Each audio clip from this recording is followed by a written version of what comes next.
how can we overcome struggle? Let go of the resistance. That's the easiest way I can say. Resistance is what causes all struggle. They always say like what you resist persists. There's a lot of truth in that, because pay attention to where you're giving your energy to, right? And energy can just be where your focus is.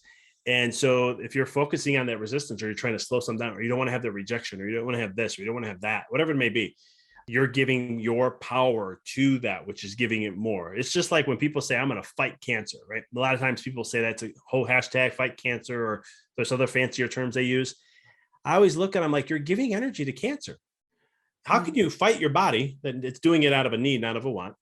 And then on top of that, when you look at cancer, when you say fight, you're resisting what it is instead of understanding and letting go and learning from it. Why is it existing in the first place?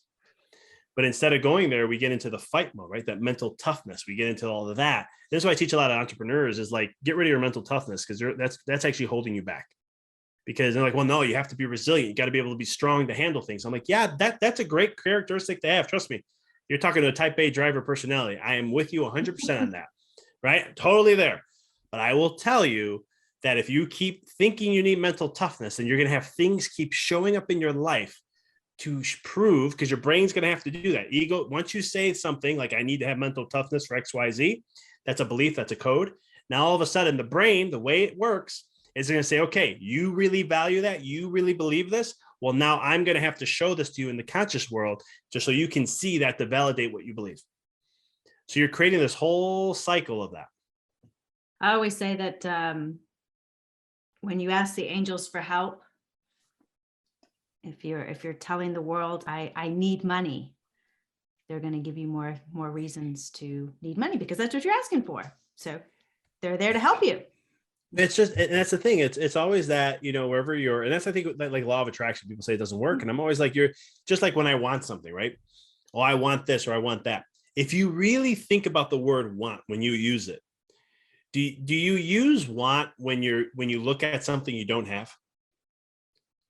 Let's say, for example, the neighbor next door buys a beautiful new luxury car, right? And you can afford the luxury car, and you look and you're like, or let's say you can't, it doesn't matter, either or.